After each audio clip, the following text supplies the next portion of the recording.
Hey everybody, welcome to Preparedness. I am your host, Big G, of course. I want to touch on a little bit, once again, kind of our ammo shortage that we have going on. Because when it comes to prepping, you're always moving forward, or you're always moving forward. This is going to make sense in a second. You're always moving forward. So, ammo's not available to purchase. So what do? You buy what's available. Okay?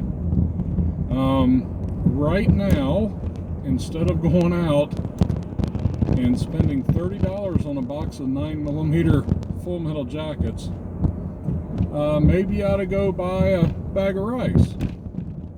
Maybe you ought to go buy some Band-Aids and triple antibiotic and all that other good stuff. Always move forward, guys, and take what's available. Okay? So if food is available, medical supplies are available, things of that nature, get it. I also recommend everyone, if you haven't already, put a few 5-gallon cans of gasoline, put some stay built in them, and have them in your garage or your shed. I think you might want to do that. Not because there's not going to be any, but it's going to be a lot more expensive. And now is the time of year, winter time. This is the best time if you're going to store, because they put blah blah blah in it to help it in the winter time. They put other additives in it. Do that. But pretty much what's available, and go ahead and take advantage of that. I hate to see people spending $100 on 100 rounds of 5.56 because they had to have it. Okay? If you've got some, now, once again, you can never have enough, right? We all like to shoot, we all like to plink. Unfortunately, right now, a whole lot of plinking time is not very economically friendly. But instead of doing that, go out and get those other items. Go ahead and put the money to that other items. I've told you guys over and over again, get a 20-pound bag of rice for like $9 right now. I'm probably going to do it here in just a little bit. We're going to run the grocery store. And yes, it's bland and tasteless, but if you don't have any food, you're going to be gobbling it down.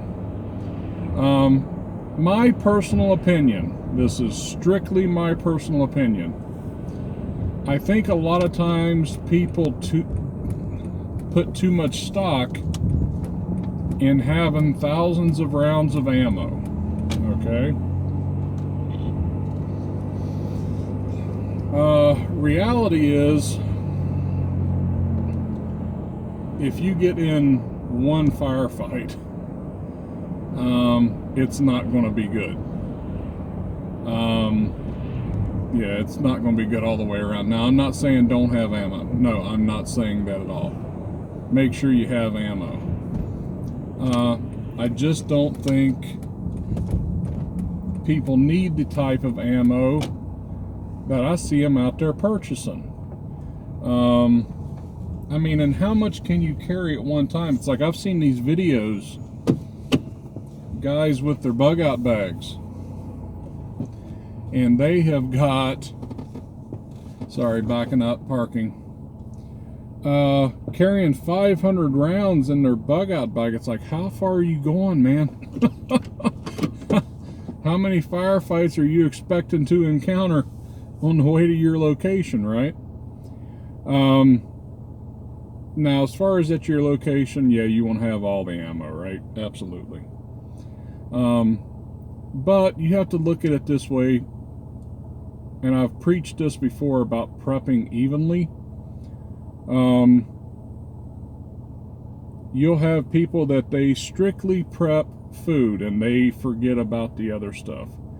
Or you have people in the medical field and they are loaded up with the medical. They know they got what they need. It's taken care of, but maybe they're lacking in somewhere else.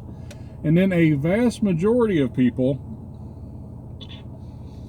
think that prepping is having all the guns and all the ammo, and that's prepping and that's all I need. So not to get too dark here, but for those people, once they run out of food, what's going to happen to them? Okay, are they going to come take yours? Okay, we've talked on here before about these prepper groups that are already intending on doing that. Instead of preparing themselves, they're preparing to take other prepper group stuff. But then the people that are just interested in getting the ammo, sorry, I can't talk. They haven't got those food supplies, or they've purchased food, like they've purchased 100 cases of MREs, and they purchased them 6 years ago. Well, MREs only got a shelf life at max like 5 years. Now, is it going to kill you at year 6? I don't know, but ain't going to be too hot after that, right? So prep evenly, and when things are not available, like right now, the ammo and the firearms are hard to come by, and if you do come by them, you're going to be paying for them. Just kind of shift what you're prepping for. Shift more into that, to the food, and to the medical, and to the water. I mean, think about this. In a shtf situation, once things start to calm down, my opinion, and I've stated this before in other videos, yeah, it's going to be chaos for a while, and it's going to be nasty. But after a while, I think you're going to see these little settlements, these little communities start to kind of form a little bit. They're going to start maybe getting into the trading and stuff a little bit. How far down the road, I can't tell you guys. I don't know. I just look at history, and that kind of seems what happens. Okay, I mean, if you look at early man, as soon as they started forming little communities. It's just the way it is. You know, the Wild West, yeah, the Wild West was wild, but you had all these little towns, you had all these little settlements. So I think that'll eventually happen. With that being said, how much could you get for a water filter at that point in time? Okay. How much could you get for that jar of honey? That bag of rice that nobody wants to eat? One thing, and off topic,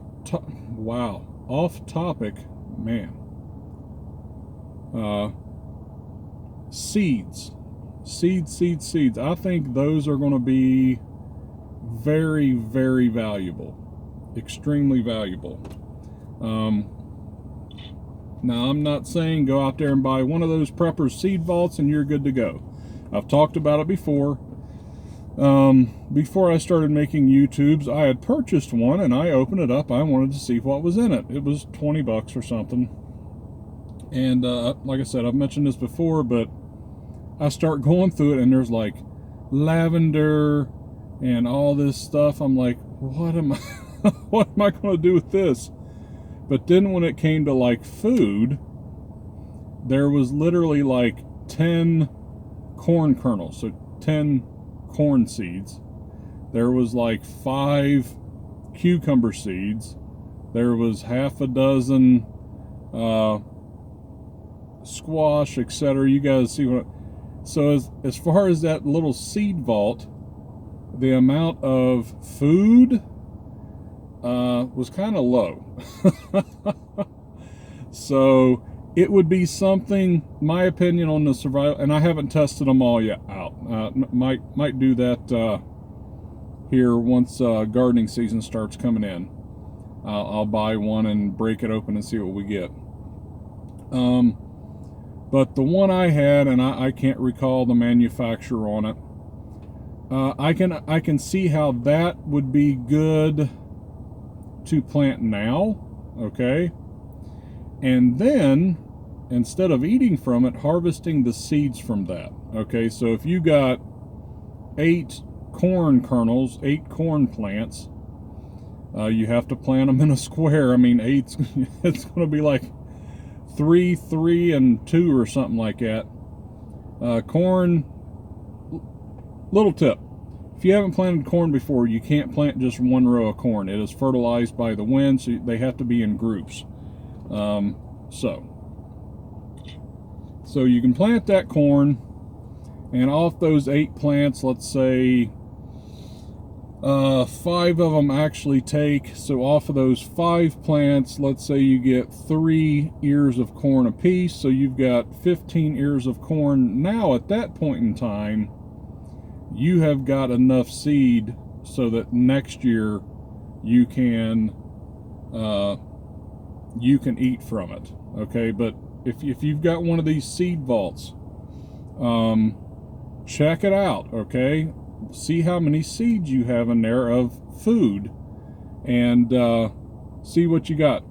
But anyway, seeds I think are going to be very, very important. Watch some seed saving stuff.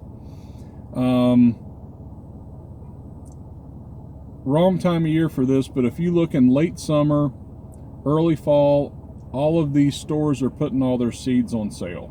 Okay, and if you just take one of those packs of seeds and you throw it somewhere, it's not going to last that long. Okay, now if you vacuum seal it, even just put it in a baggie, try to get all the air out, and you seal that and you put it in a someplace that doesn't get too hot, too cold, yeah, they're going to last for a few years. Last year I tried planting some corn because I wanted to see. A couple years ago I had I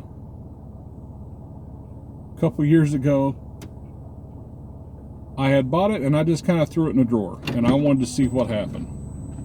Well, I think it was about 3 years later I tried to plant it. Nothing came up. Nothing did. So you have to watch what you do. But anyway, in recapping, buy what you can. If there's a shortage of this or a shortage of that, don't go out there and spend a ton of money on it. Get the stuff you can now, get extra of the stuff you can now, and put it back. And if something were to happen, you might have a valuable commodity there in the future. So we'll wrap it up there, guys, with that. Thanks a lot. Appreciate it. Talk to you after a while.